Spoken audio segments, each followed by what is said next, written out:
카드로 보는 21세기 주역점을 사랑해 주시는 여러분에게 특별하게 감사드립니다. 꼭 예습 영상 8편을 먼저 시청해 주시기 바랍니다.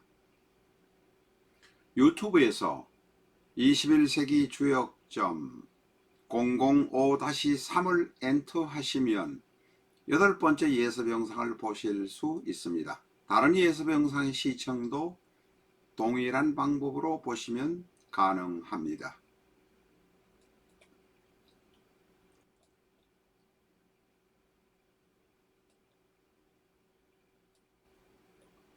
내 사주 내가 본다. 실전 적천수 A4형 크기로 484페이지고 전 페이지가 칼라판입니다.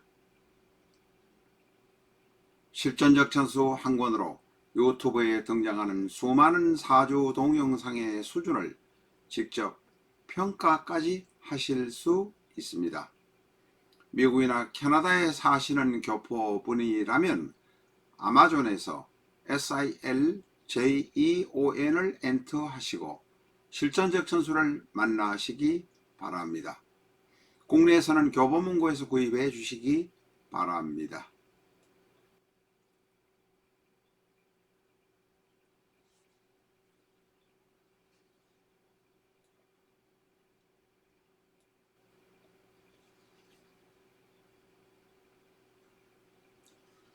안녕하십니까, 라타로입니다. 오늘은 지금은 요사이 이민을 중심으로, 물론 꼭히 일주는 아니라고 전에 말씀드렸습니다. 이민을 중심으로 해서 공부를 하고 있습니다만은 오늘은 이민일주인 임세령의 사주를 가지고 공부하는 것으로 가름하도록 하겠습니다. 임세령은 77년생입니다. 지금 우리 나이가 만 44세입니다. 정사, 무신, 이민. 임세령에 관한 임세령의 사주에 관해서는 그 전에 공부를 하기 위해서 영상을 올린 일이 있습니다. 그런데 그 전에는 특징을 한두 가지만 말씀드린 것 같아서 오늘은 다른 측면에서 또 한번 보도록 하겠습니다. 정사, 무신, 이민. 첫 번째로 이 임세령의 사주는 대단히 청기합니다. 정제, 평관, 편인, 식신. 사주가 대단히 깔끔합니다. 그리고 앞판에서 뒷판으로 정화에서 무토로, 무토에서 신금으로, 신금에서 임수로, 임수에서 인목으로 아주 좋은 사주입니다. 청기하고 흐름도 좋고 이렇게 잘 흘러가면 당연하게 두 번째로 중강 혹은 신강의 사모습을 나타내기도 합니다. 그렇게 약하지 않다라고 말할 수 있습니다. 그래서 이 사주는 대단히 좋은 사주입니다. 그런데 인간의 사주라, 인간의 일이라 늘상 좋은 일만 있는 것은 아닙니다.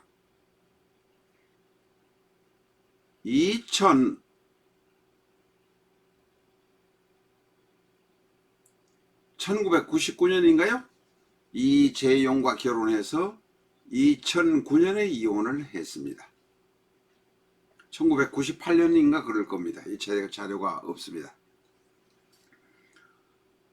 그런데 이렇게 좋은 사주가 어떻게 이혼을 하게 되느냐? 이혼이란 거 할 수 있는 일입니다. 이혼을 했다고 무조건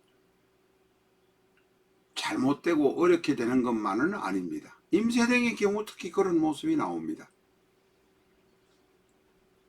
대단히 청기하고 좋은 사주고 통관이 좋고 잘 흘러가는 모습이지만 이 사주에게 문제점이라고 말할 수 있고 약점이라고 말할 수 있는 부분이 이 사주에도 있습니다. 왜냐하면 정사의 사, 무신의 신, 이민의 인, 인사, 신, 사명이 짜여져 있습니다. 사명살이 언제든지 발동될 수 있는 준비가 있다는 것입니다. 인간의 사주이기 때문에 약점이 없을 수 없다는 뜻입니다.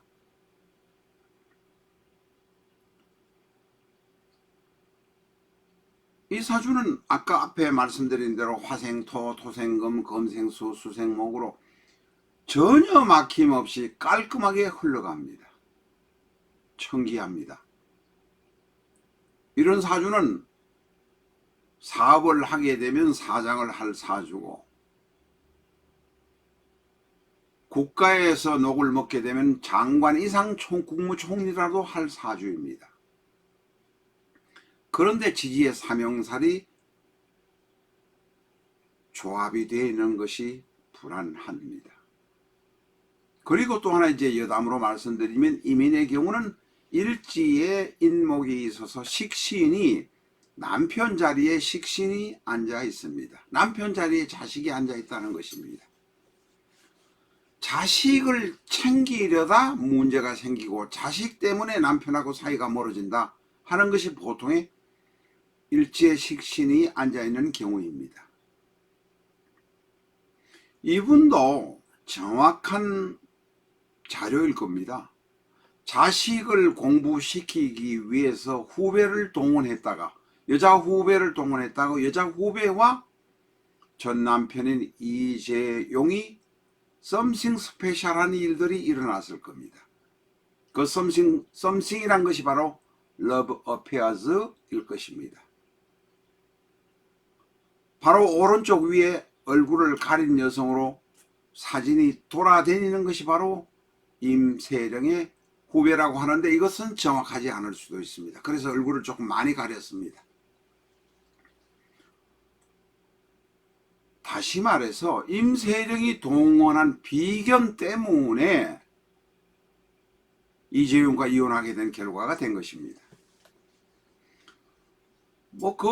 후배를 동원했다, 비견이라는 후배를 동원했다는 것 자체가 나쁜 의도로 동원한 것도 아니고 영어를 잘하는 후배가 있어서 임세령의 자녀에게 영어 공부를 가르치기 위해서 동원했던 비견입니다. 이민의 임, 바로 일간은 임수, 임세령의 일간이 임인데 비견이 이구대운, 신의 대운의 해수가 와서 문제를 일으킨 것입니다. 해수는 임수의 비견입니다. 비견이 와서 내 자식을 공부시키려고 했는데 엉뚱한 일이 벌어져 버린 것입니다. 해수가 행운으로 와서 인사신에 짜여져 있는 사화와 충을 하게 되니 사해충은 대단히 무섭습니다. 사해충을 충을 하게 되니 인사신 사명이 잠자고 있던 호랑이처럼 그냥 발동을 해버린 것이 바로 인사신 사명살의 발동입니다. 전번 영상에서 올린 일이 있습니다만은 바로 일지에 식이 있는 문제점이 있는 데다가 그 식을 위해서 자식을 너무 챙기다 보니까 영어 선생을 모셔다가 온 것이 바로 비견을 모셔온 것이고 그 비견 때문에 사명이 발동되어 버린 것입니다. 사명이 발동되면 사주 전체가 와르르 무너집니다. 큰 사고를 당하거나 죽거나 혹은 집안이 풍비박산이 나는 것이 바로 사명의 모습입니다. 이 해수라는 비견이 와서 제가 이게 안 보여 체크를 못 해수라는 비견이 와서 사해충을 하게 되니 사명이 생겨버린 것입니다. 그래서 임세령이 살던 집의 구조 자체가 무너져서 새로운 삶을 찾을 수밖에 없는 것이 바로 인사신해의 특징입니다. 사화, 신금, 인목 모두 다 인사신해의 생지입니다. 이것이 무너지면 새로운 출발, 여건을 바꿔서 살아야 되는 문제가 있습니다. 사람에게는 전혀 예상하지 못한 행동으로 인해서 예상하지 못한 결과가 일어납니다. 임세령이 자녀 교육을 위해서 비견을 한 사람 데리고 왔는데 이 비견이 문제가 되어서 이혼하게 됐다 라는 것입니다.